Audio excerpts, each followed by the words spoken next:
जरा video वेखियो, video वेख के मैनू दस्यो कैसी लगी वीडियो।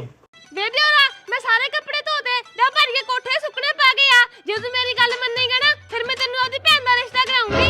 ओ भाभी हुन्नी गल नहीं तेरी दाल लारे लाउंदी नू हो गए किन्ने साल तेरे वाली भी होई पई आ कमाल। तू मैनू पागल बनाउनी है ना, तू रिश्ता कराया मेरा ना तू ब्याह करवाउनी है। जेड़ा पहला सी मेरी भैन ने आनी तेरी नहीं सी आउनी सेट खानी ना डरदे सी पहला मेरे मापे हुन देख ली तेनू रिश्ता करनगे आपे। ओ भाभी सब झूठे तेरे लारे क्यों दिखावे दिन विच मैनू तारे क्यों कढ़ाउंदी मेरे हाड़े। तू सब दिल दियां जानदियां झूठ ते झूठ बोली जानी है जमा लीडरां दे नाल दियां।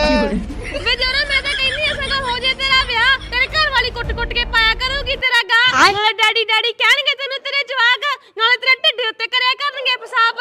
भाभी मैनू तेरियां सारियां शर्तां मंजूर कदों भरूंगा मैं तेरी भैन दे सिर च संदूर। फिर मैं तेनू ब्याह ते भाभी लेके दूंगा लहंगा भाਵੇਂ सस्ता आवे चाहे महंगा। अच्छा देवरा चल मैं करदी आ ओदे घरे गल तेरा भी करदी आ मसला हल।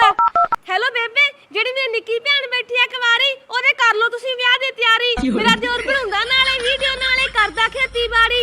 मेरी निੱਕੀ भैन दी बदल जाऊगी जून हाथ विच फड़ के रखदा दो दवाई फून छेती खड़का दे आके मेरे सहुरिਆਂ ने घर दा कुंडा। मेरा दियोर सोहना सुनखा मुंडा। भाभी धन्नवाद करा मैं तेरा मैं भी बनू पग ते सेरा ते नवी लेके दूंगा स्कूटरी किस्तां ओदियां मैं आपे भर दूंगा। तू जाके कर आराम काम मैं सारे आपे कर लूंगा।